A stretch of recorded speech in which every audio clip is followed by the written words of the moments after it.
I'm going to put wonderful, conservative, good, solid, brilliant judges. And you're going to lay those out? In the form of Scalia. I'm going to actually lay them out. I'm going to discuss people. I'm going to actually, I've met with a couple of Heritage and a couple of groups. I think before the convention, I want great intellect. These people are all of very high intellect. They're pro-life. And so that's my list. And we are going to choose from, most likely from this list, but at a minimum, we will keep people within this general realm. Well, Donald Trump in our interview, and then Donald Trump with Hannity, you can see tonight, talking about this list that he put out today of potential Supreme Court nominees that he would, he says, perhaps put forward. A list, you heard him there, kind of give himself a little wiggle room, saying not definitively, but and experts who've looked at this list say the list is pretty strong, and they're very conservative. Our own Judge Napolitano said each of these people would fit the bill of someone Goldwater, Reagan would put forward. Meantime, new Fox News polls out tonight. The big one that we showed you earlier was Donald Trump with a lead, turning what had been a deficit around against Hillary Clinton. You take a look at the favorable, unfavorables inside this poll. Here's Donald Trump's now favorable 41, unfavorable 56. It has changed since March. And then here's Hillary Clinton's favorable, unfavorables. Look at her unfavorables at 61%. That has changed as well a little bit.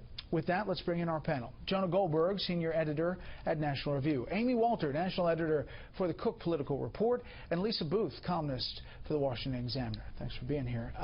Amy, start with you. First, this move, and does it do the unity trick for the party? With the judges. Yeah, listen, and I think your poll is also showing this, that winning has helped to bring the party together almost more than anything else. And I think the best thing that Donald Trump has done in this last day and a half is that he's actually stayed on message. Right? He's doing the sorts of things that disciplined TV. And off TV. He's doing the thing that disciplined candidates do. There is a very good point, Jonah. Exactly, which is he's doing this. That's what a disciplined candidate does. Says, I have a message.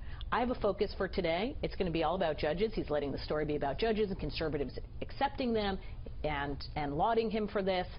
A good poll coming out. This is a very good day. Can he keep this disciplined and keep his campaign focused on these sorts of things day in and day out for the next 6 months? That, to me, is the bigger question mark. John. Yeah, no, it's a solid list. It's a good list. He actually, I don't know if I'm making news here, he also reached out to National Review, a magazine that's been pretty critical of him, asking for judges. I don't know if all these names are on it, but you know, in my crowd, there are a few stars on here. There are a few stars missing. Paul Clement should have been on the list.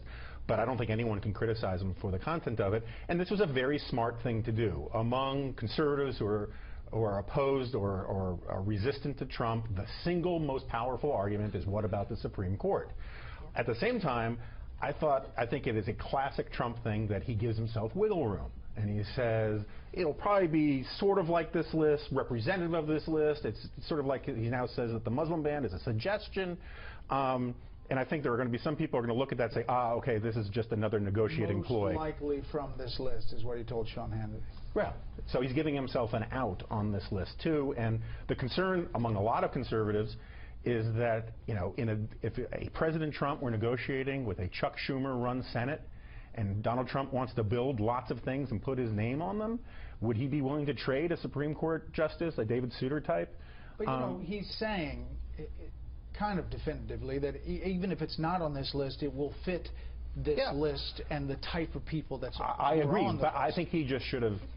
I think the smarter move would have just said, this is the list, you know, and he could have made the list longer if he's worried about that. But I think, look, this will only help him. It was a smart thing to do. No Hispanics on that list.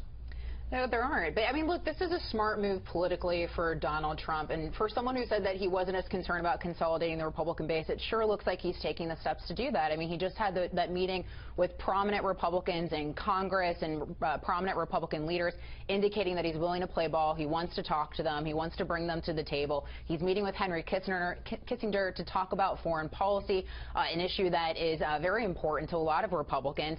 And now he's releasing this list of Supreme Court potential nominees, showing conservatives, sort of showing his hand and saying that he would want to move forward with a conservative Supreme Court nominee. So I think these are important steps to bring Republicans to the table. Are we far from a VP choice, do you think, that he's not going to save that either to the convention? Because the going thought was that he was going to save some of these things to roll them out right before Cleveland.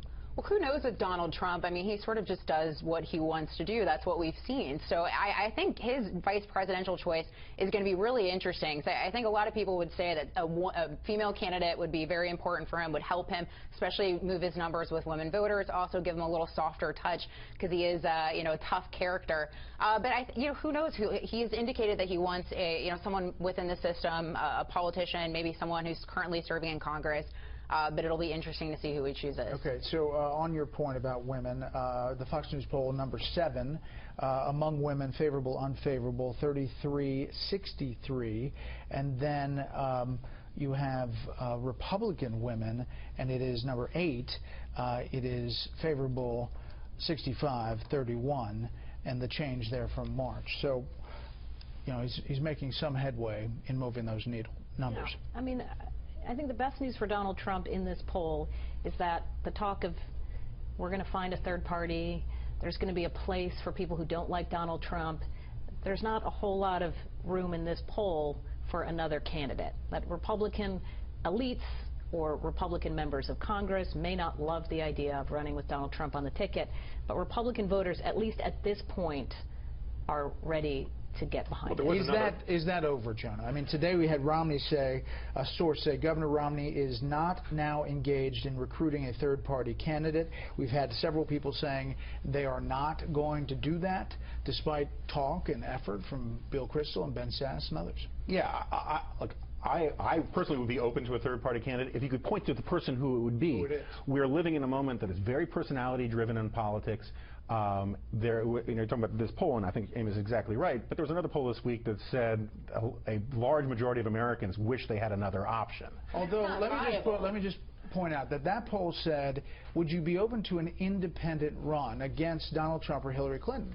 And so, yes, yeah, sure. No, but that's the problem. Who is this Santa Claus? And there's no viable path. A lot of the filing deadlines, Texas has already passed. You could make the case. But you could go to there's court. a dozen. By the time the convention rolls around, a dozen will have passed. I mean, it's very. And you also have to talk about funding. It's going to be very difficult. Ross Perot managed to get on all 50 states, was able to pick up a proportion of the popular vote, but he wasn't able to get any electoral college votes. It's very difficult to get on the ballot, to get access, I agree with to raise money, to have money. Minus the logistics. Republicans are defending 24 Senate seats. Why not put the attention there and put the money and resources to defending those seats? Well, I think because a lot of people find Trump fundamentally unacceptable as the leader of their own party. Well, and I respect those opinions of those individuals. Okay. But I mean, you just asked for the question. You asked the question. That's the answer. And so I think the problem is that it's like waiting for Godot. There is no compelling, charismatic personality, and that's what you would need. You can't just have a placeholder. You need someone who would really galvanize people to conquer a lot of the problems that you point out about ballot access and all the rest, where people could write it in with enthusiasm, and we don't have that personality out there. That's the biggest stumbling block for the third party thing and has been for a very long time. Yeah.